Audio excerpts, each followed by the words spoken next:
नमस्कार. गौरी पूजा सिस्टर चॅनलमध्ये आपले सर्वांचे मनापासून स्वागत. तर आता मी रानात आलेले आहे ना बागेमध्ये. तर बागेची सेटिंग चालू आहे. तर खूप छान असे फुलं लागलेले आहेत. बघू शकता अशा पद्धतीने बागेची सेटिंग चालू आहे आणि बागेला पाणी देखील द्यावे लागते.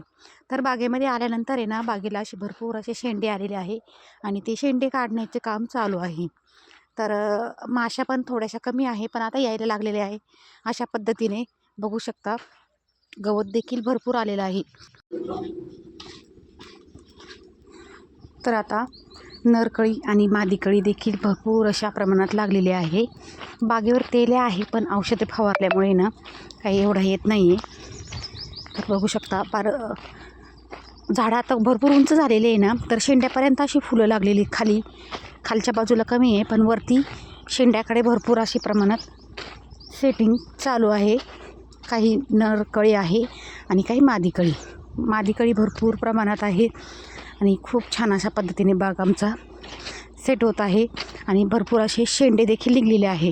आता शेंडे कसे काढायचे, तर असे कोवळे शेंडे असतात ना, ते शेंडे काढायचं थोडं काम चालू आहे.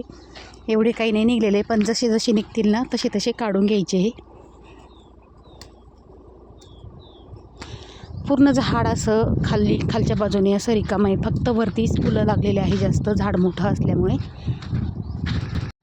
तर आता आपल्या बागेला आहे ना पाणी देऊन 1.5 महिना कंप्लीट झालेला आहे. अशा पद्धतीने सकाळ संध्याकाळ म्हणजे शेंडे काढायचं काम चालू असतं.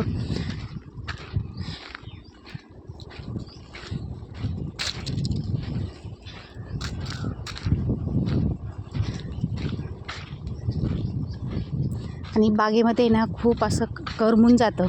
ऊन जरी असलं ना तरी काही वाटत नाही काम करण्यासाठी. बागेकडे पाहून मन असं प्रसन्न होऊन जातं. आणि उन्हात असा 3 वाजलेले आहे ना, तर माझे शेंडे काढण्याचं काम थोडं चालू होतं.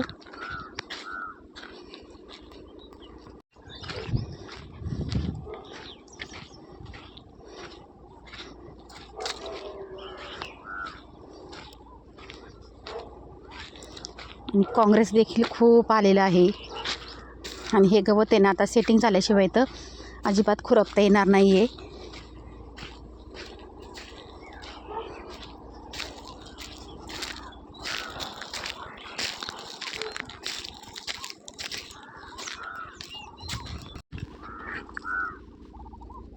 बघू शकता. तर तुम्हाला शेंडे दाखवते कसे काढायचे ते.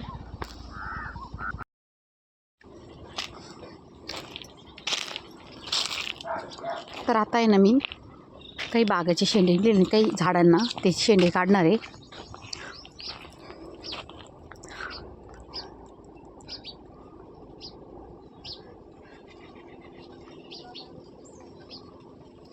काही झाडांना शेंडे नाहीत आणि काही झाडांना भरपूर असे शेंडे आहेत.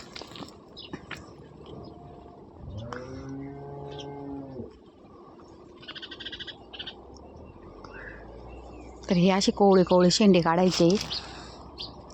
फक्त चौकी आणि फुलं ठेवायचे आणि बाकीचे असे लांब शेंडे निघालेले ते काढायचे.